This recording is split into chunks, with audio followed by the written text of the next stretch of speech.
Topic 1.18 decimals, we're going to be adding and subtracting decimals today. The most important thing about adding and subtracting decimals is getting your decimals lined up. And then we can fill in with zeros and make sure that all our digits are aligned so that we can add and subtract with ease.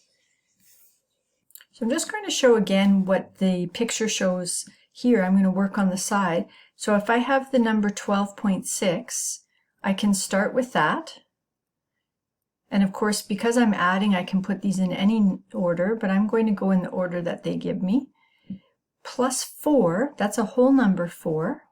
So I'm going to put my decimal underneath and fill in with a 0.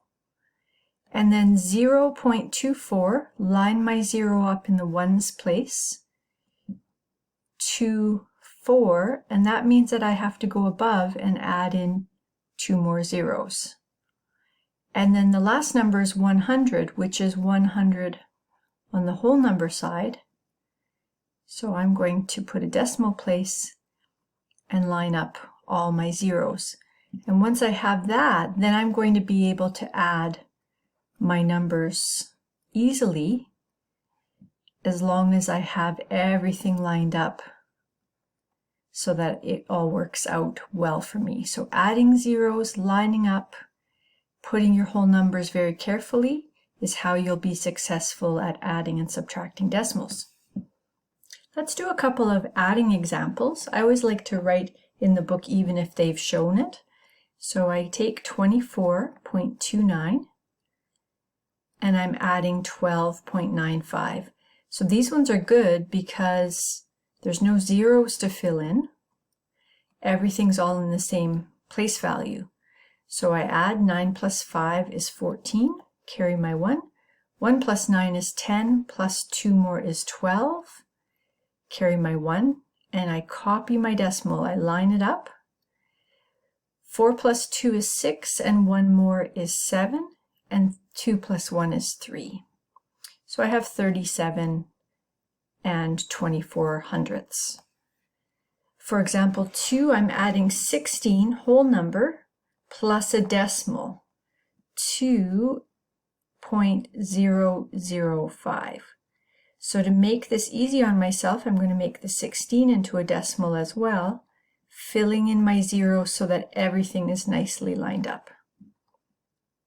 So I'm going to add 5, 0, 0, decimal, 6 and 2 is 8, and 1 and nothing is 1.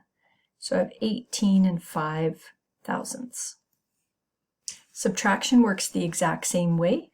We're going to make sure that everything's lined up. We don't have any freedom with subtraction to flip numbers around. Our largest number has to go up top, so we'll be lining up accordingly. Our first one, we're going to the tenths place, so we're all good. We're going to put our decimal place down and then borrow as usual. 2 minus 7 requires borrowing, so I'm going to borrow from the 7 and give to the 2. So 12 minus 7 is 5, and 6 minus 3 is 3. For example 2, I have 15.2 minus 0.184, and I'm going to make 2 zeros in order to be able to subtract here. Now this requires some borrowing, so I'm going to go over to the 2, drop it down to a 1, give to the 0, and borrow again so that I can have a 10 in my ones place. 10 minus 4 is 6, 9 minus 8 is 1, 1 minus 1 is 0, bring my decimal down, 5 minus 0 is 5, and 1 minus 0 is 1. In example 3, we have a whole number, 92 minus 0.02. So again, I'm going to create the decimal and fill in with zeros. And I will need to borrow here. So same thing, I'm going to take from this 2, make it a 1, give and take, make it a 9 and give. 10 minus 2 is 8, 9 minus nothing is 9. decimal in the right place. 1 minus 0 is 1, and 9 minus nothing is 9. For the do together, we're going to add or subtract. We don't need to do any rounding, but we do need to line up our digits and fill in with zeros when necessary. So number 1, 13.751 plus 8.248. Here it all works out, so we're going to go ahead and start to add. 1 plus 8 is 9, 5 plus 4 is 9, 7 plus 2 is 9. Decimal, 3 plus 8 is 11, I'll carry my 1. 1 plus 1 is 2. For number 2, we're going to add 39.4 plus 42.98. So I'm going to fill in a 0 right away, plus 1.2, and fill in a 0 there. Now I'm ready to add 8. 4 plus 9 is 13, plus 2 more is 15. Have my decimal and carry my 1. 1 plus 9 is 10, plus 3 more is 13. Carry my 1.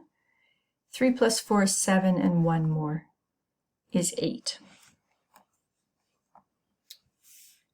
For number 3, we're subtracting 5.814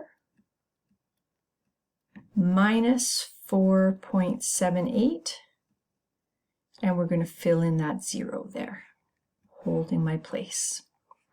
4 minus 0 is 4. 1 minus 8 is not possible. We're going to borrow here. Drops to a 7. Gives me an 11 minus 8 is 3. 7 minus 7 is 0. Bring my decimal down. 5 minus 4 is 1. And the last one, number 4, is a 1 minus a decimal.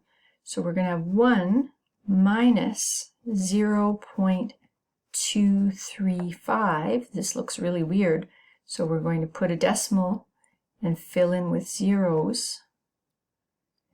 And we're going to have some borrowing happening here. We're going to drop this 1, make it a 0, give, take, and give. Now we're ready to subtract. 10 minus 5 is 5. 9 minus 3 is 6. 9 minus 2 is 7.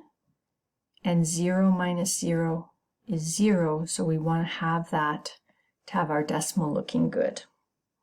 So now you can try exercise 1.18 on your own.